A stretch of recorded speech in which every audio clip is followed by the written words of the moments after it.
કચ્છ જિલ્લા મથક ભુજ શહેરમાં જાહેર માર્ગો પર લાખો રૂપિયાના ખર્ચે ટ્રાફિક સિગ્નલ લગાડવામાં આવ્યા હતા, જે વાહનોના સ્થાને હાલ પોતે થોભોની સ્થિતિમાં જોવા મળી રહ્યા છે.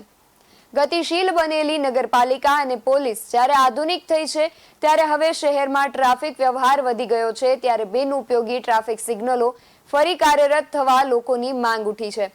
શહેરના ટ્રાફિકને નિયંત્રણ કરતી સિગ્નલની લીલી, પીળી અને લાલ લાઇટોને પુનઃ શરૂ કરવા માટે લાખો જેટલો ખર્ચ થોડા સમય પહેલા જ કરવામાં આવ્યો હતો, પરંતુ તે પણ કારગર નીવડ્યો નથી. આ વિશે જિલ્લા સંવર્તાની સંકલન બેઠકમાં પણ સિગ્નલ ચાલુ કરવાનો મુદ્દો ઉઠ્યો હતો અને તત્કાલીન કલેક્ટર દ્વારા નગરપાલિકાના મુખ્ય અધિકારીને સિગ્નલ શરૂ કરવા અંગે સૂચના અપાઈ હતી, જેના પગલે અધિકારીઓની એક ટીમ મારફત સર્વે પણ કરાવ્યો હતો, પરંતુ પરિણામ હજુ સુધી શૂન્ય રહ્યું છે.